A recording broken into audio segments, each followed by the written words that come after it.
Welcome to the Ice Guys, presented by the Hockey Podcast Network for Tuesday, March 9th. Ian Cameron, Alex B. Smith with you today, ready to break down the Tuesday NHL card. It is a big slate of action in NHL today. Jimmy Murphy should be along momentarily as well, but we're excited about it. A lot of games. Let's get right to them. It's a big card. We're going to start with a beware of the start time. Again, don't be caught if you want to bet this game. Don't be caught, trying to make your bet after the game's already started. 6 p.m. Eastern, 3 p.m. Pacific start time here. New York Rangers taking on the Pittsburgh Penguins. We've got the Penguins around minus 160 home favorites here in this game. The total 6 pretty much across the board in this one. The New York Rangers, of course, had a rough night in Pittsburgh Sunday night, 5-1 loss at the hands of the Pittsburgh Penguins. And the New York Rangers trying to get on track, and we were kind of saying on Sunday's show, they did look better against New Jersey, but testing yourself then against a better Penguins team, how would things go? And it wasn't quite as good for the New York Rangers in that last game. They got an early goal from Mika Zibanejad. I guess that's the one positive sign for the Rangers. They got a goal from him, but after that, it's like they didn't know what hit them in the first period. The Penguins struck quickly for 3 goals. And to take a 3-1 lead in the first period, and they really didn't look back from there. And it really took a lot of the wind out of the sails of the New York Rangers. We're still waiting for Mika Zibanejad to get going. Maybe the goal he scored Sunday, the only goal for the Rangers, is a sign he can get going here.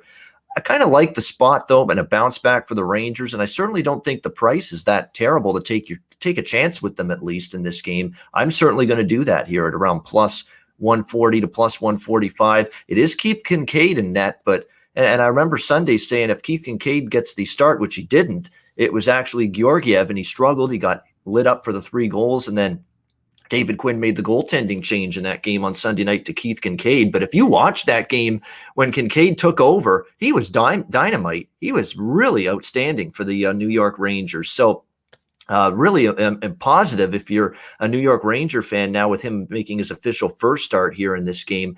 I took a shot with the New York Rangers. I can't say I love it because we know Pittsburgh definitely outplayed them Sunday, but I think the New York Rangers have a chance to maybe bounce back. I like the price. The over also makes some sense to me. It's 10-1-2 to the over the last 13 head-to-head meetings between the Rangers and the Penguins. It was a push. Landed right on 6 in the game on Sunday. I think you got a better chance, though, for the Rangers to get going offensively here in this game tonight. They're still without Panarin, but Kreider's been good. Mika got off the schneid a little bit Sunday, scoring that goal. So I like the Rangers, and I like the over a little bit here in this game with the Rangers and Penguins. Alex, did you get involved here? Yeah, I'm on the first period over, and I think the highest price I've probably laid all year is minus $1.35 for over 1.5 goals between these two teams. We've seen this cash in 6 of the last 9 meetings between the two clubs. Like you said, everything's been trending toward the over when these two teams play, even though their numbers against other opponents might regress and lean toward the under, especially with the Rangers. Like you said, their offense, they're still having issues finding consistency amongst their offense. But you look at Keith Kincaid, he played, like I said, that second end of the game on Sunday, and his numbers against Pittsburgh are actually pretty good. He's played 12 games against Pittsburgh in his career. That's more than any other team he's faced in his career. So that's going back with his days mostly with New Jersey. He's 6-3-2 with a 3.06 goals against and a 911 save percentage. So not completely awful numbers, but he's familiar with this team, especially this core group of scorers for the Penguins overall. So like I said, I wouldn't talk anyone off of either side here, but I like the first period over a little bit more, and I'll lean to the full game over as well. All right, liking the over 1.5 first period, Rangers, Penguins for Alex. Again, first period totals, and he hit another draw last night with Montreal and Vancouver. So yeah, Alex is, that's what's the great thing about betting. There's different ways to attack, each game. And if you can find these derivative markets like first period totals and 3-way money lines and draw option, those are there for you if you can exploit them. We got Jimmy Murphy along with us now. Jimmy, welcome in. What do you think, New York, Pittsburgh here? Yeah, guys, I'm liking the Penguins in this. I like the way they're up and down, but I've seen a lot of good signs of them lately. I like the way Malkin's playing right now. So I'm going to go Jimmy Puckline right out of the gate here. Take the Penguins minus 1.5. I'm also going to, speaking of the Russian Malkin, I'm going to go there with him to score a goal as well. All right, like an Evgeny Malkin, who, lately has been getting things going at least a little bit for Pittsburgh. He's getting more chances. You find he's just in on the forecheck better. He's just making himself more of a presence on the ice in recent games for Pittsburgh. So Jimmy liking the goal scorer prop as well for Evgeny Malkin tonight in this one. All right, next up, we've got the Buffalo Sabres and the Philadelphia Flyers here. We've got Philly laying a massive price here, around minus 240. Home favorites here, the total 5.5. There's some sixes out there, so shop around. Most of them still have 5.5, shaded to the over with juice. The other books have 6 here, pretty much across the board in this one. Can you make a case for Buffalo, guys? Hands up. Anybody? It's like anyone. It's like Ferris Bueller. Anyone? Yeah. Not really. You can make this case for them. And Alex B. Smith had a great tweet there mentioning the Jack Eichel injury absence. Was that an injury, or was that just I'm sick of playing on a shit hockey team at this point, and sick of this BS that's going on with this team right now?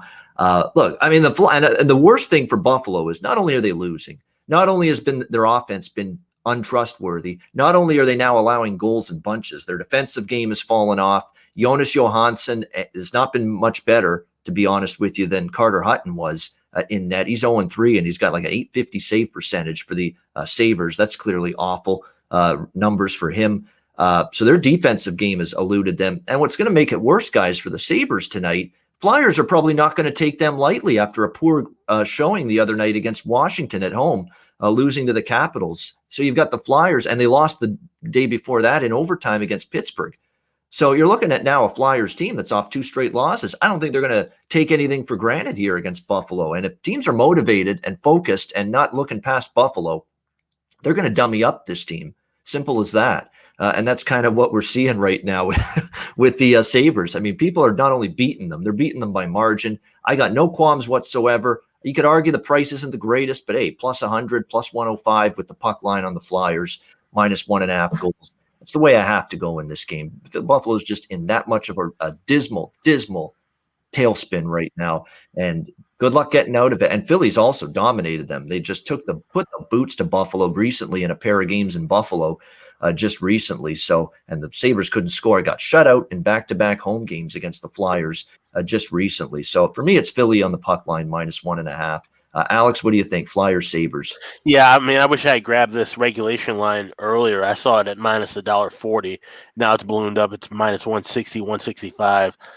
There's really nothing I can look at from the Flyers angle other than maybe taking and this is a bit of a coin flip, but you can find exact game props with certain books. So what it means is you can pick a team to win by exactly 1 goal, 2 goals, 3 goals, etc. I'm seeing Flyers to win by 2 goals at plus 450, which is interesting because to win by exactly 3 goals is actually plus 420 on this particular site. So you can shop around and look for things in that nature, or just look for the team total over. That's actually a decent price, around minus $1.15 at 3.5. Like I said, there's just no way I can back Buffalo in any form right now. Everything would have to be against them or passing completely. So I'm going to take a shot with Philly team total over 3.5 goals, minus 115. That's the most widely available thing you can find. But like I said, shop around if you want to find a way to bet Philly, or you can even wait in game and maybe things adjust. If they start off slow and it's a scoreless game, you might get a better number on any of the prices we talked about so far. All right, Alex liking the Philadelphia Flyers team total over 3.5 at a reasonable price here in this one. Philly got shut down by Washington, but they had their chances. Man, did they have their chances. There's a couple breakaway opportunities. They had a couple 2-on-1s, and it was just one of those nights the puck didn't go in for the Flyers. And previously to that, since they've gotten everybody back from the COVID-19 protocol list, Konechny, Scott Lawton, Claude Giroux, Jacob Voracek, all of these guys were out at the very beginning of this return to play for the Flyers after their hiatus. But since they've been back for the majority of games, their offense has been in pretty good form. They had their chances, Washington. They generated. They just couldn't finish the other night against the Capitals. So it gives you a sense that now against a very weak Buffalo team, probably a better chance those chances turn into goals for them in this game tonight. Jimmy, what do you think here, Philly-Buffalo? I think, I wish I got on as early this morning, guys. I mean, I definitely would have liked the Flyers on the puck line, and that's, take as many puck lines as you can against the Buffalo Sabres right now. But then obviously with Eichel going down, things changed a lot there. I'm going to go with Alex on this. I like that a lot. I'm gonna ride his coattails again on that. It worked yesterday, so I'll do it again. Yeah, definitely. A Philly team total over 3.5 -120. Again, that's not a bad price at all for that one. Nashville, Carolina. We've got the Kakalaki Hurricanes -190. Home favorites total 5.5, shaded to the over in this one. You can thank Petey Pablo for that, by the way. He was a rapper in the early 2000s, and that's where I heard Kakalaki for the first time, and it stuck with me pretty much ever since. We got to get you on Jeopardy, Ian. Yeah, you would be amazing on Jeopardy. Yeah. I'm telling you, dude. No, well, no, let's calm down a little bit with that. I'd be good on the sports categories, the music categories, geography. I think I'd be pretty good. I mean, history and war stuff, forget it. Some political stuff I do okay with. But, Alex and I will feed you stuff. You take care of we'll feed you the history stuff. You take care of the rest there. But yeah, man, you'd be great. Well, I would have more incentive to be on the show if Alex was still around. But rest in peace, Alex Trebek. Definitely will be missed when it comes to that show. Daryl Sutter, by the way, not a fan of Jeopardy, apparently. He was one of his Sutterisms in that video I mentioned the other day. Check it out. It's hilarious. Really? He's talking about he doesn't like Jeopardy being played at Staples Center during Kings games when they're looking at a video review. He's like, if I wanted the Jeopardy music, I'd stay home and watch it on TV. That's great. I mean, and then he's like, I don't need to be here. And everyone going, He's like, that guy, I'm telling you what, that's the best thing about him coaching the Flames. We're going to hear some beauties, some gems in the press conferences again. I hope he likes Johnny Cash, Ring of Fire. I'm sure he's used it from the last time he was there, but yeah. And like I said the other day, I mean, just some great examples. It's like, I kind of want us to see us score more than one goal. How do you solve that? Score 2, he says. Yeah. Not the answer he was looking for, the reporter, but just classic stuff from Daryl Sutter. Good stuff. I think we're going to see some classic stuff from the Nashville Predators, as in they can't beat a good team. I think that's exactly what we're going to see here tonight. Alex Nedeljkovic in net for the Carolina Hurricanes in this one. Very impressed with Carolina the other day. Very good win against Florida in that victory over the Panthers. Vincent Trocheck, I mean, I got to start thinking about putting money on him to score every night now. It seems like every night Vincent Trocheck for the Canes is finding the back of the net. As Svechnikov and Aho continue to be rock solid and steady. They're just getting a lot of different offensive contributions. Their defense is solid. The goaltending, even Reimer, who has been a little bit up and down. He was very good the other night against Florida. Nedeljkovic in net, he's been pretty solid for the Hurricanes. Nashville again, they beat Dallas. They almost gagged it away. They were up 3-0 in that game. Dallas roars back to tie it, and then Nashville has to survive past regulation to beat Dallas in a shootout the other night, and the Stars have struggled. But here we go again. It's Nashville against one of the top teams in the division, and you put them up against the Tampa, Carolina, Florida trio, those top 3 teams in that Central Division. They haven't been beating those teams at all this season. That's the issue, and I think that's the issue they'll have here. So for me, this is one of those days. I'm Ian puck line today, kind of like Jimmy. I'm taking his shtick today because I'm on a few puck lines. I'm already on the Flyers, and I like the Hurricanes here, -1.5 here at around +120 against Nashville. Alex, anything for you here? Preds, Hurricanes. Yeah, I'm going to go with the puck line here as well. It's good value on this. It's still at +140.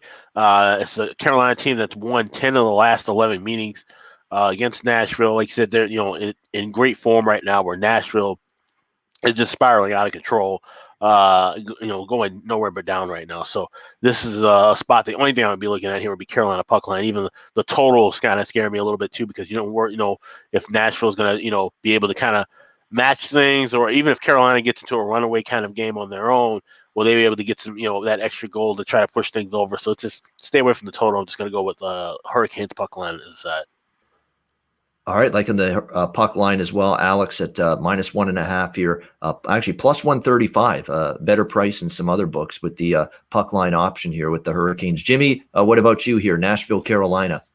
I'm going to go with the Carolina team total, guys, on this one. I like Carolina to win this, but just to be safe, I like the team total right now. Yeah, which is over 3.5, -105 on that Carolina team total. So it's a really decent price. It's also a way to, just in case, you're worried a little bit about Nashville scoring against, I'm personally not all that worried about Nashville scoring against Nedeljkovic and the Hurricanes, but just in case, if you bet the team total, you don't have to worry about that quite as much. So Hurricanes team total over 3.5 minus 105 here for Jimmy in this one.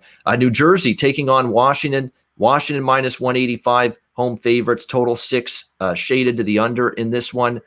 Capitals bounced back pretty nicely after that rough night in Boston, 5-1 loss to the Bruins, bounced back to beat the Flyers on Sunday. Now they're back home against New Jersey. This could be another game where you'll sneakily, as maybe a sneaky live dog here potentially with New Jersey. Maybe. Scott Wedgwood played very well Sunday night in the win against Boston, very well in net against the Bruins. Now you could argue the Bruins didn't play their best game by any stretch of the imagination. They clearly didn't, but Scott Wedgwood was very good in that game for the Devils. They're still without Nico Hischier. They're still struggling to score. That's the concern here. Like if Scott Wedgwood doesn't play well and they give up 3 or 4 goals to Washington, it's good night nurse for the New Jersey Devils because they're just having a tough time finding the back of the net. They got to keep it tight, checking, low scoring. Lindy Ruff's really hammered that fact home to his team the last few days because they were starting to give up too many goals, particularly those losses to the New York Rangers. And he says, we can't have it. We can't have this. We're struggling to score. We've got to play tight defensive hockey.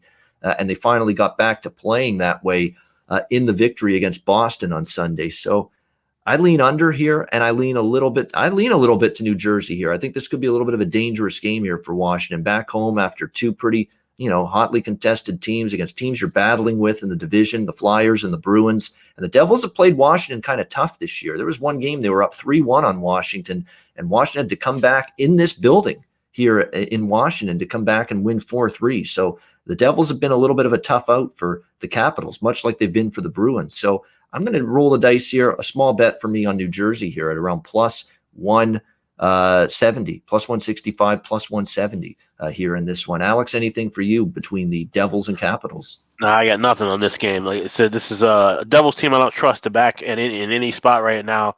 But this is a Washington team I'm not trying to lay a big price with. Like you said, the fact that they do play each other tight, even the team total would be a bit sketchy with Washington. So it's just a clear pass for me. All right, pass for Alex. Jimmy, anything for you, New Jersey, Washington? Yeah, you know what? I'm with you, Ian, on this. I like the Devils in this. I'm going to take them straight up on the money line. I like the way what I saw the other day. Yeah, you know what? The Bruins didn't have their game with them, but I like the defense. The team defense that the New Jersey Devils are playing right now has really impressed me, and they're going to sneak in there and steal one tonight in my book. All right, there we go, New Jersey. And by the way, this is a spoiler alert for later in the show. This is not the first big dog that I have bet tonight. We've got another one coming up later in the card. You'll find out about that later. But next up, we've got Boston taking on the New York Islanders. We've got the Bruins and pretty much even money here, a minus 110, both sides, total 5 shaded to the over. I don't know. Maybe I'm a little crazy for thinking this because the Bruins never beat the Islanders, especially at Nassau Coliseum. We remember what happened the last time they were there. It was actually a pretty close game, and then the roof caved in on Boston in the third period. Our good pal Jimmy Murphy knows that better than anyone. Yeah. It was an ugly third period from hell for the Bruins in that last game against the Islanders at Nassau Coliseum. It turned into a romp at the end of the day. You've got Boston off a frustrating 1-0 loss against New Jersey, which maybe was kind of predictable from a situational standpoint because they had that powder keg of a game against Washington on Friday night where the Bruins just played great, got riled up by the Tom Wilson hit on Brandon Carlo, and they just couldn't match it emotionally the next time out against New Jersey. Whatever it was, it's not like they played a terrible game against New Jersey, but the passes weren't clicking, the offensive execution wasn't sharp. Every time they got a power play against the Devils, they weren't manufacturing good enough looks. It was just one of those games for Boston, a little bit of a malaise on Sunday. So you've got them off that loss. They know that the last time they played the Islanders, it was ugly. I just get that weird sense this could be the night they snap that ugly skid against the Islanders here at Nassau Coliseum. I think they will. I like Boston here a little bit. And part of the reasoning, too, is that the Islanders have been rolling. They've been playing great hockey, winning games. Their home record's outstanding. But I'm kind of interested betting against teams when they're coming off playing the worst teams in the NHL, like Buffalo, like the New York Islanders just did, beating up the lowly Buffalo Sabres. Because then these teams start saying, wow, we're playing great, we're feeling it, hearing how good they are. Well, hearing how good you are, but you beat up on a shit team. So how good was that performance, truly? So I worry that there's a little bit of that mindset maybe creeping into the Islanders tonight here in this game, that, hey, look how easy we had it against the Sabres. We're flying, we're playing great hockey. And now a Boston team that, hey, win or lose, I think they're playing with their hair on fire tonight. I just believe that. I just think this is the kind of spot that the Bruins are going to really try to rally the troops. Lost to New Jersey. Ugly performance the last time they were in Nassau Coliseum against the Islanders. I think they play very well and have a chance to win. I'll take my shot with the Bruins here, right around even money at -110 in this one. Certainly has the feel of a lower scoring game, but passed on I would lean under, but didn't get there with it. Alex, what about you, Bruins Islanders? Yeah, I know these two teams are, kind of trend more toward the under overall, but 3 of the last 4 meetings against each other have gone over in the first period, and this is the largest plus price I've seen for a first period total all season long, +115. I like that spot here. I know the Islanders have cooled off in this department. They're 2-8 the last 10 and going over in the first period. But the fact that, Boston, like I said, kind of brings out the intensity in this team when these two teams meet. And like I said, I can see them getting, an early jump on some goals. So, only laying 1.5 and getting a plus price. I think that's a good spot here for this first period over with the Bruins and Isles tonight. Wow, over 1.5 at a really good plus price here in the first period, Bruins and Islanders. And you're right. I mean, a couple of these games with the Bruins and Islanders, there's been 2 goals very early in the first period of these games. We'll see if that continues tonight. Jimmy, obviously the Bruins looking to bounce back. You know that. You know what's happened with them, with the Islanders. They've had that's like been their house of horrors, Nassau Coliseum. Pretty interesting news that Jake DeBrusk is a healthy scratch tonight for the Boston Bruins, just not getting enough from a guy that we know is capable. He's shown it in the past. He's just not showing it this season for some reason. So, Jimmy, what's your take here? Islanders, Bruins. My take is I think Jaro Halak, after the debacle he was part of the last time we were there, you mentioned that third period. I mean, he gave up 7 goals, and you don't see that much from any Bruins goalie. He's the type of guy. He's a veteran. He's proud. It's his former team. I think he's going to be, really determined coming into this game to atone for that. And then, it's looking like Varlamov is in for the Islanders, and he's owned the Bruins. So I've got 2 plays on this. I like the under. Even though, like Alex made a good point there, they have gone over a lot, but I just think they're due for an under. I think the Bruins are in a mode right now where, after that stinker the other day, and then with Halak being determined, I think they buckle it in. They buckle down right now, and I like a draw in this as well. So I'm going to do 2 plays on this. Give me the under and a draw. All right, there we go. Jimmy going with a couple here in this game. Bruins Islanders under 5, which you can get at a plus price, +124. And he's also liking the draw +300 with the draw between the Bruins and the Islanders. It's probably going to be a very tight game either way. I just think the Bruins squeak it out. And again, are they going to lose forever for the rest of eternity at Nassau Coliseum? I mean, at some point, it's not a bad thing considering it's gone after this year. Yeah. But exactly. Yeah. And another thing too, I'm seeing a couple 5.5s around too that you can still get. So okay, yeah, 5.5. We'll give you 5. Yeah, you're right. I just see that 5.5 with about -135, -140. Yes, we'll give you that for sure with the under, because you want 5 to be a win, not a push for you. So definitely under 5.5 for Jimmy with Bruins Islanders. Alex liking that first period over, and again, that's a solid price on that. You can get Bruins Islanders over 1.5 +115 in that one. All right, next game on the slate as we move on down the card. We've got the Florida Panthers and the Columbus Blue Jackets.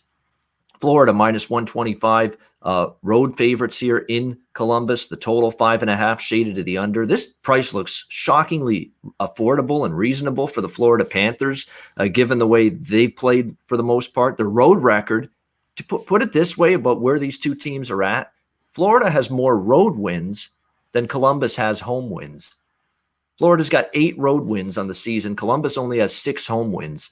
So to me, this price looks reasonable on Florida. I kind of worry that Columbus has been at least better for the most part this season. Like Columbus has been a little bit more trustworthy at home, coming off the couple of games they had against. Well, they won the first game against Dallas, and then they had a really rough game in the rematch against the Stars, shutout 5-0. I don't normally like to fade teams off a shutout loss, but Columbus definitely has their problems right now. The offense that was supposed to be better with Patrick Laine and Jack Roslovic added in that trade from the Jets started out well. Now they all of a sudden can't put the puck in the net. Offense has been the issue. Jarmo Kekalainen, the GM, is apparently exploring the center ice position, trying to maybe look for an addition at the deadline for that to address that need, which has been clearly an issue now after they sent Pierre-Luc Dubois to Winnipeg. So that's something that you got to watch for. Does Columbus make a move, or are they even in a position? Do they keep themselves at least afloat long enough in the playoff race to make it worth their while to make a move at the trade deadline? That's becoming the question. I think one of the biggest issues, too, for Columbus is their defensive game has eroded this year. It's not been anywhere as strong, which is shocking for under a team like Tortorella, usually solid defensively. Hasn't been that same defensive hockey team this year. Their goals per game have given up. They give up more danger chances. Their goals margin, goals against, has gone up. So a lot of issues with this Columbus team defensively, and the goaltending hasn't been as good either. Jonas Korpisalo not duplicating what he did last year. So reasonable enough, and I don't think Florida comes into this game overconfident, complacent, not after you lost to Carolina, and Coach Q said this was one of the few games this season where we didn't have that same work ethic. You know, we looked a little step slow, a little bit, outworked, losing too many battles. That's what Quenneville said about the loss to Carolina the other day. So I don't think Florida takes Columbus lightly. And if they don't take them lightly, they're the better team and the price is reasonable. So for me, it's Florida here, minus 125 in this one. Alex, what about you here? Panthers, Blue Jackets. Yeah, my natural gut instinct would be to take Florida here in this spot, especially when looking at the numbers. Columbus has lost their last 4 as an underdog, where Florida has a favorite of more than $1.20, so outside of the pick'em range. 4-1 their last 5, so the price matches up. Like I said, the recent trends match up as well, but it just still seems to be kind of a hesitation with me with Florida in certain spots. Like I said, they weren't able to generate their offense all the time. Same thing with Columbus; their offense is very spotty. Especially now, like I said, just kind of falling off and coming off of that shutout loss. So you just wonder where both teams are. This is kind of an in-game wagering kind of opportunity for me mostly, but I would take a shot possibly with the regulation draw here. We've seen these two teams go to OT in the last 3 straight meetings, 4 of the last 6 overall. So I would not be shocked to see the two teams play close and both try to earn the point. 'Cause this is that time now, as we get into the second half of the season, and remember, everything's still all divisional. And this is usually that time of year in a regular season, a regular format, we'd be talking about teams just trying to play out and get that extra point. If they're not feeling the best and they're still hanging within close range, they're just going to try to slow things down, play for that extra point in overtime, and that wouldn't be shocking me one bit to see that in this matchup tonight. Yeah, I think the draw makes sense. They have not lost back-to-back regulation games, Florida, in over a year, February 2020. And so to me, I think Florida's winning this game. And if they lose this game, I think there's a good chance it's in overtime or a shootout. So to me, I think the draw option does make sense. I think it could be a Florida win or a Florida win in an overtime or a shootout. Or if Columbus wins, I don't really think Columbus will win in regulation. I think if Columbus wins, though, it could be past regulation beyond 60 minutes. So I could see why you like the draw there a little bit. Jimmy, what do you think here with Florida Columbus? I'm liking Florida in this, guys. I mean, part of me was worried maybe this is a little kind of look-ahead game, a trap game for them, and then coming off, that game against Carolina. But they, I like the way they're playing right now, and that's a great point by you, Ian, that they haven't lost back-to-back games in that long. I mean, I didn't realize it was that long. I knew this season they've been great that way. So I like the bounce back here for them. I'm going to take them, though. I was tempted to do Jimmy Puckline, but I'm going to go in regulation with the Florida Panthers. All right, Florida in regulation for Jimmy. That price is around plus 115 for the Florida Panthers in regulation in this game. By the way, the Columbus Blue Jackets 2-5 in their last 7 games, and the wins were Detroit and Dallas. And so that again, where is the win against a really good hockey team for the Columbus Blue Jackets? It hasn't happened in their last 7 games. So I think Florida, the price is reasonable. And again, with Florida now off the couple of losses for them. Or actually, just the one. It was against Carolina. But definitely, I think you'll see them hopefully come to play tonight. And if they do, right now they're the better team and capable of getting the win. All right, next game on this Tuesday slate. We're down to the last 3 games on the card. Winnipeg Jets, Toronto Maple Leafs. Should be a good one. This should be interesting. We've got Toronto minus 185, home favorites, total 6, shaded to the over. Toronto, every time one of these teams has stepped to the plate and said, you know what, we're the second place team now in the division. We're ready to show you we can play with you. The Leafs have been like, got the fly swatter out. It's like fly swatter to a fly. Just out you go. You're gone. You're out of here. And that's the way the Leafs have treated these games late this season. They've been excellent against good teams. The Leafs have actually, lost to Vancouver twice, but it seems like these games pump them up. And that's when you get the best out of this Leafs team, which is a very good sign that they elevate when they play really good hockey teams. I mean, Montreal, they stepped up early in the season when it was Toronto and Montreal, 1-2 in the North Division. And Toronto said, oh, no, you don't. We're better than you. And they dominated Montreal. Just recently, it was the Edmonton Oilers. They moved up to second in the division. They had their shot at the Toronto Maple Leafs. And Toronto said, we'll knock you down a peg or two. And what did they do? They ended up winning 3 straight against the Edmonton Oilers and completely shut down Connor McDavid and Leon Draisaitl. Maybe the same thing here, because now Winnipeg is that second team in the division. And now Toronto's about to say, you know what, we're going to do to you guys what we did to Montreal and Edmonton. Just when you think, hey, maybe we have a chance to compete and hang with this Leafs team, we'll knock you down a peg or two.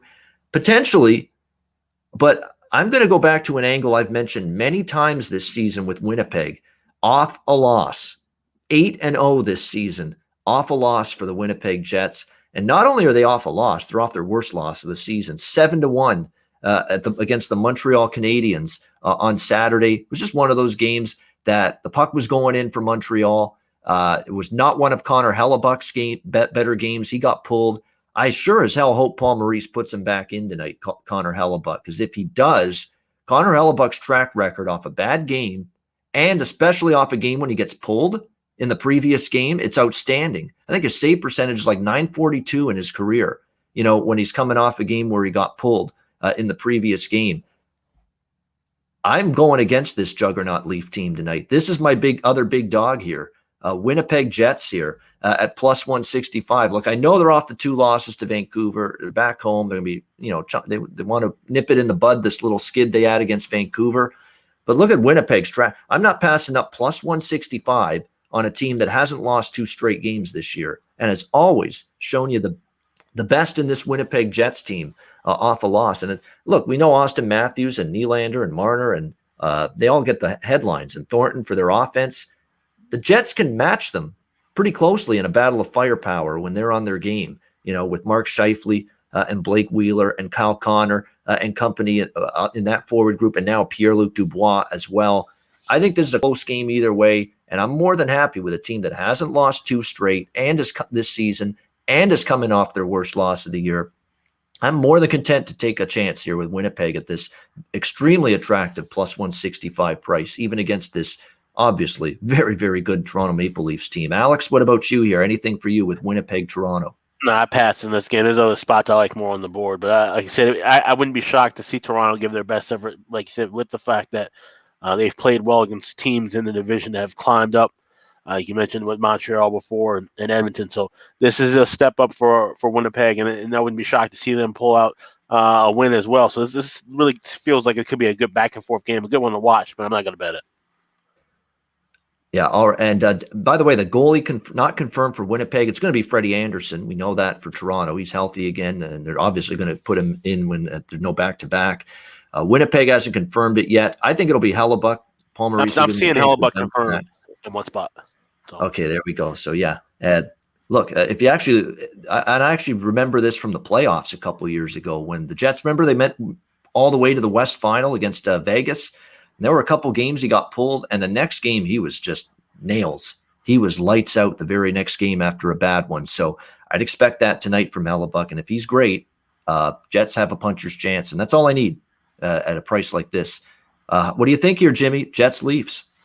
I mean, I like your balls on this one, buddy. I like the cojones. I think it's a solid underdog pick. I'm going to stay away from the side though. And as you were just saying, Hellebuck does tend to zero in after a loss there. So I think I'll go with the under on this game, the under 6. I'm still seeing 6s out there. So.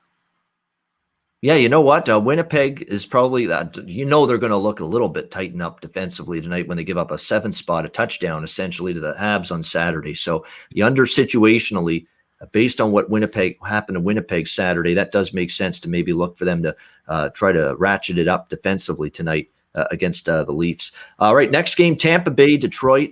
We've got obviously Tampa Bay laying just an astronomical price here in this game of minus 330, minus 340 even in some spots here. The total 5.5 in this one. This is my pass for the night. I mean, I considered the Lightning puck line, but minus 120 even to take Tampa on the puck line. No, thank you.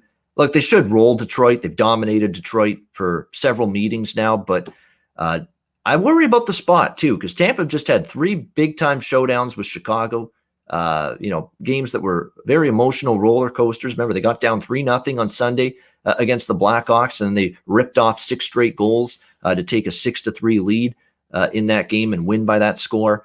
Now you're going on the road, and at the end of a road trip too. Tampa goes home after this to play Nashville. So it's the end of the road trip, little sleepy, little dopey, little, just not sharp. Could you see that from Tampa? I could, based in this scheduling spot. I could. But do I have you talk about cojones, Jimmy, with me taking Winnipeg. This would be the one to really got cojones if you're taking the Detroit Red Wings here. But yeah, there's someone in the chat as we're doing this live on YouTube saying trap game for Tampa. Maybe. I think, look, based on the spot, it could be a trap game. But Tampa's really, really, really good and playing well right now, and Detroit's terrible. So trap game could be completely thrown out the window. If Tampa plays well and Detroit does what they've done all season, which is really have trouble against better teams here in the NHL. So it's tough. I mean, for me, I think Tampa probably wins the game, but the value's not there. And I am a little leery enough about this final road game spot for the Lightning after 3 very hotly contested games with the Chicago Blackhawks, where I'm pumping the brakes on getting involved in this game. Alex, how about you? Lightning, Red Wings. I actually like this first period over. I'm surprised that we're getting this price only laying $1.05. When you see how, look at the recent form, obviously, like I said, it's been all one-sided toward Tampa Bay. They've won 13 of the last 14 meetings, but there's been a lot of early scoring between these two, mostly in Tampa Bay's favor. So you don't want to look at a full game team total because maybe Detroit just completely lays an egg and doesn't score anything. But I feel comfortable enough where Tampa can at least get 2 on their own. And like I said, if you're laying a pick and price, that's fine. You don't want to trust, a number of 2 with one team, scoring more than the other. But I think, one team is good enough to rely on in the first 20 minutes. So go with Lightning and Red Wings over 1.5 in the first period, minus $1.05. If you've got the brass balls to take the Detroit Red Wings tonight, here's what you're up against. You're up against a Tampa Bay team that's 7-1 in their last 8 games, and you're up against a Tampa Bay team that in the last 19 games head-to-head against Detroit, they're 18-0-1 since 2016. 18-0-1.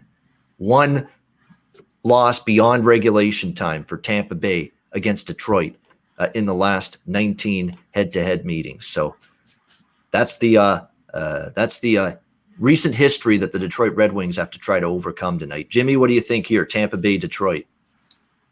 Well, I don't have the bigger cojones to go for the whole game here for Detroit, but I'll tell you what I'll do, because I do think this is kind of one of these, you want to say, I won't say trap is the word. I'll say letdown.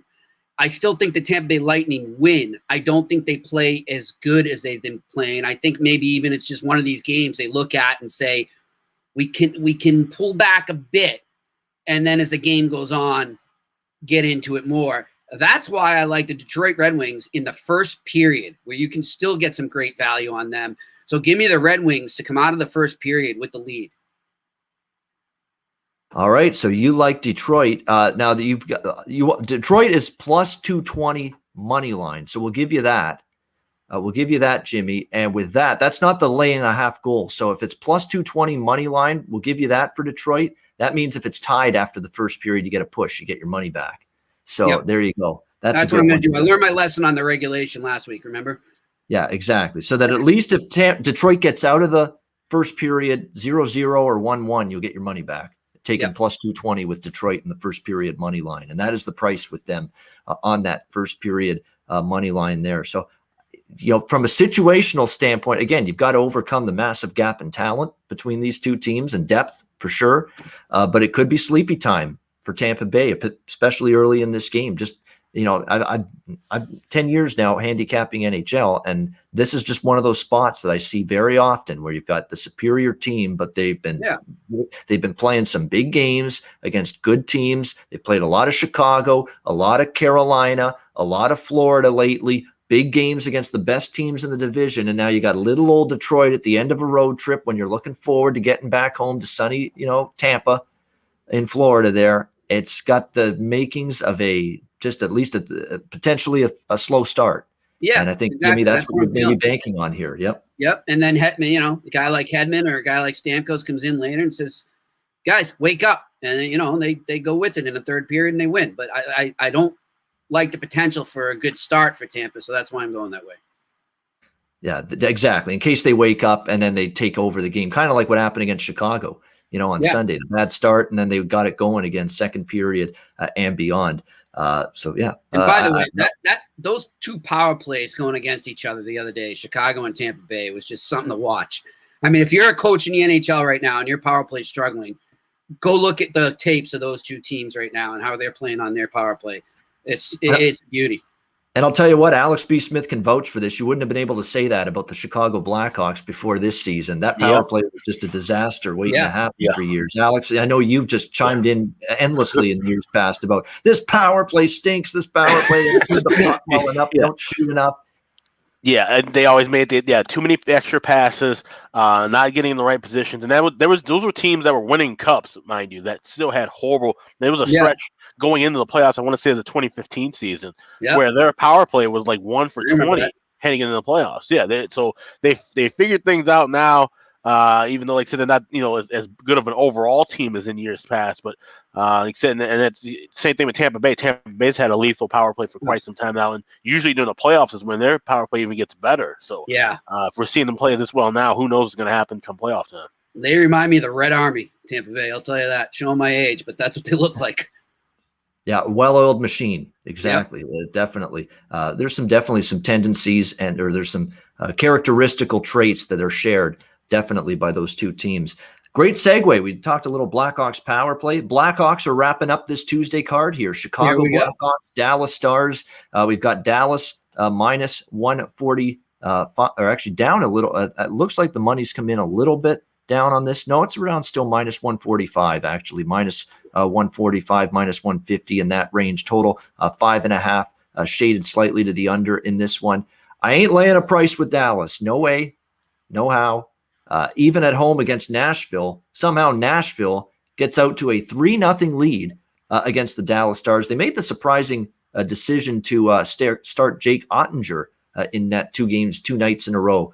Wasn't as sharp the first game, but still the spot Nashville, who's been struggling mightily, a 3-0 lead. Give Dallas credit. They rallied back third period to tie it. I think that's every bit Nashville not being very good as it was Dallas rallying in that game from behind, but they did. Forced overtime and then a shootout, but fell 4-3 in the shootout to the Nashville Predators the other night.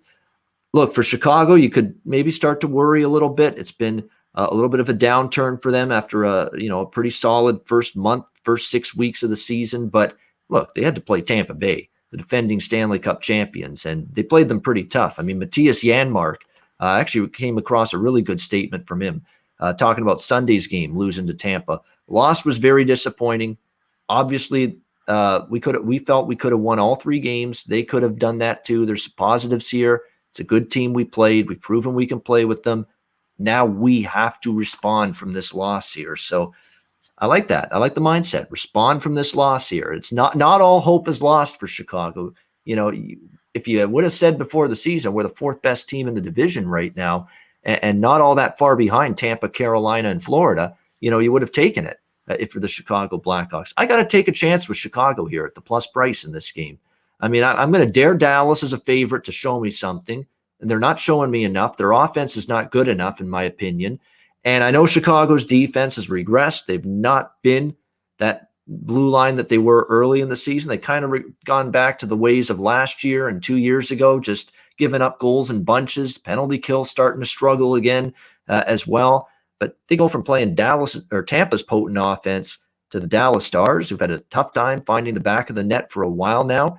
And you're going to get Malcolm Subban in net, and it's time to, at least for now, pump the brakes on the narrative that Subban is a sieve every time he's in there. He's played great in his recent starts for the Chicago Blackhawks. He's been excellent. In fact, in the short term, he's got better numbers than Kevin Lankinen. If you throw out the full season numbers and you break down both of the Chicago goalies for the last 5 games or so, just take that sample size, Malcolm Subban is outplaying Kevin Lankinen right now for the Chicago Blackhawks.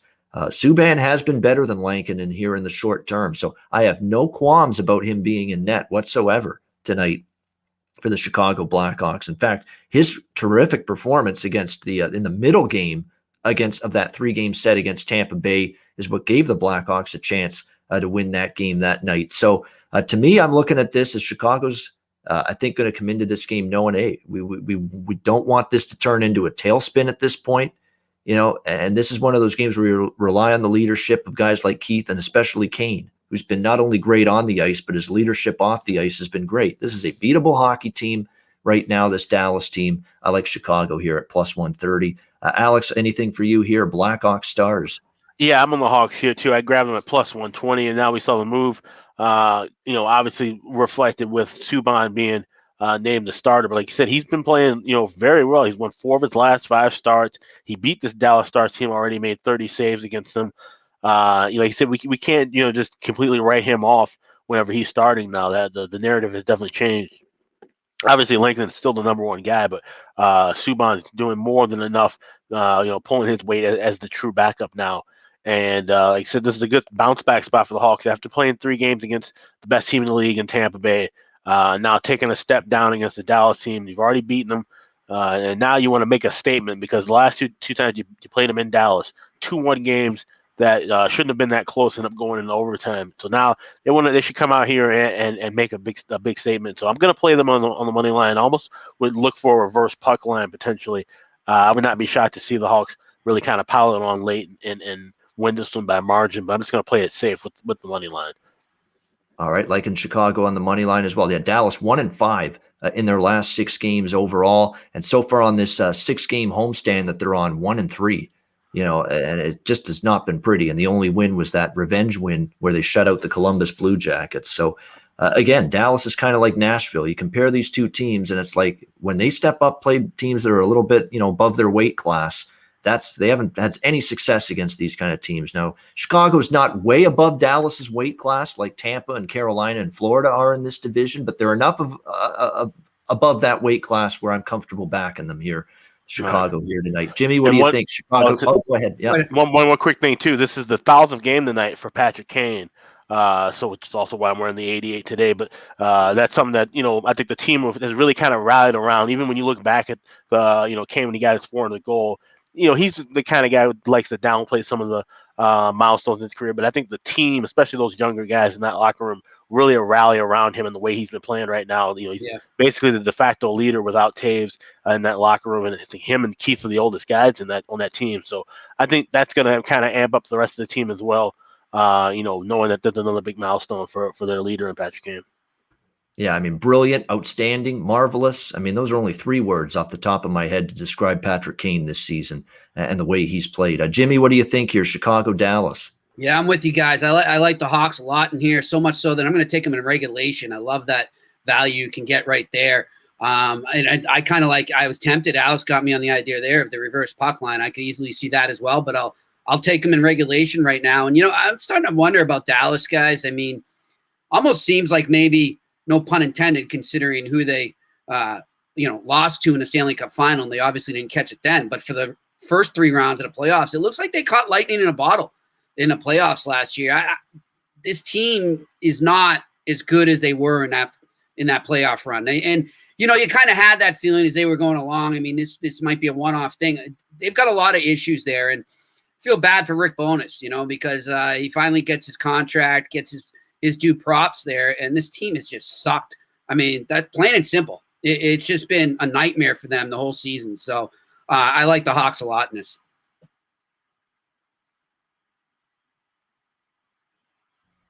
All right, there we go. Yes, like in Chicago, regulation. That's what I was looking for there. Chicago, the regulation price plus 195. That is one heck of a price there on the Dallas Stars in this matchup here. John Klingberg, it looks like he's going to be back, and maybe that's what's driven the Dallas money up a little bit because he didn't play the last game, but still, you got issues up front scoring and putting the puck in the net. They still miss. Their offense isn't going to be complete, Dallas. Whatever offense they have, it's not going to be complete and whole until they get Tyler Seguin and Alex Radulov back. Simple as that. And those are two enormous pieces to their ability to score goals that haven't played for several games. And that's why, I think it's going to continue to be, a struggle for them to get offensive consistency in their team game till they get those two key cogs back. Yeah. And even when they come back, Ian, how much of an impact are they going to have? Really think about, they haven't really played at all. And, you're in the midst of a shortened season here. And by the time they come back, if they do, it's you're in that warp speed zone heading towards the playoffs. So I just don't know how much of an effect they can have. They're going to have to get their legs and shake off the rust. Dallas is just it's not a good situation right now for the Dallas Stars after the year they had last year.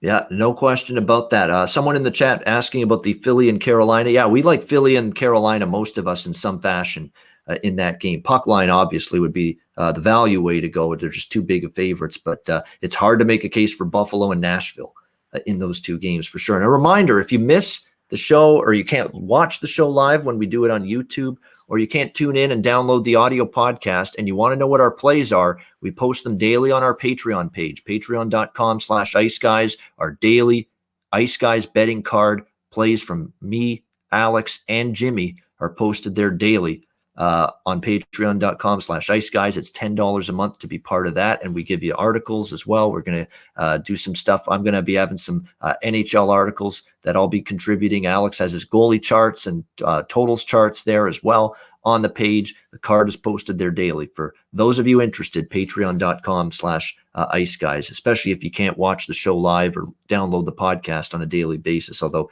we certainly hope you do. All right, great stuff. That is going to wrap up our breakdown of this NHL card. Great discussion and analysis of the Tuesday NHL card. Before we get to best bets, though, a reminder, download the DraftKings Sportsbook app, sign up for an account, use the promo code THPN.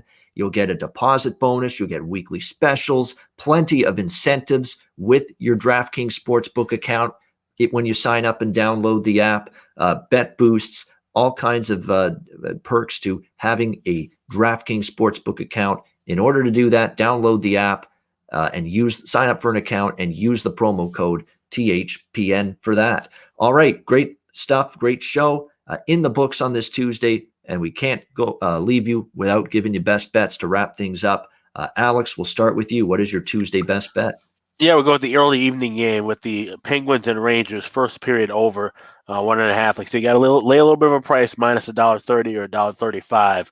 But I do expect this to cash. I think those two teams are, like I said, we've seen them score early against one another often. 6 of the last 9 meetings have gone over in the first period with more than just 2 goals. So I feel comfortable enough to lay that price and cash with this as my best bet. All right, there we go. Rangers, Penguins over 1.5 in the first period for Alex B. Smith with his best bet. Jimmy Murphy, what have you got for best bet tonight? I'm going to go right with Alex's jersey there. Give me the Chicago Blackhawks in regulation is my best bet. Which is plus 195, so one hell of a price there. Blackhawks in regulation against the Stars for Jimmy Murphy with his best guys, bet. By the way, before we sign off, I know he didn't win, but how about my boy Joey Decord last night? He kept him in it. He's solid. Once they start to get that team going, I think he's going to win that backup job there behind Matt Murray. He's certainly been better than Marcus Hogberg. He should keep it right now. I don't think there's anything to win. He's better. He has shown me in just 2 games, 2 starts, he's better than Marcus Hogberg. DJ Smith's got to use his noodle on that one and realize that Joey Decord has been the better goalie between those two this season. No question about that.